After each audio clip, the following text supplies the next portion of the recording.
ভিডিওটা পুরো দেখে জানিও প্যান্ডেলটা এবং ঠাকুর কেমন হয়েছে।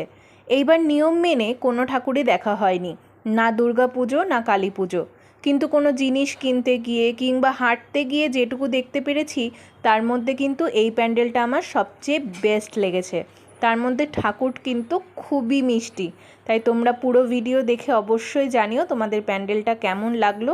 এটা কিন্তু ছোট্ট একটা পাড়ার পুজো, কিন্তু দেখে মনে হচ্ছে খুব সুন্দরভাবে এবং মন দিয়ে সাজিয়েছে প্যান্ডেলকে এবং মাকে। তোমরা অবশ্যই জানিও কেমন লাগলো তোমাদের।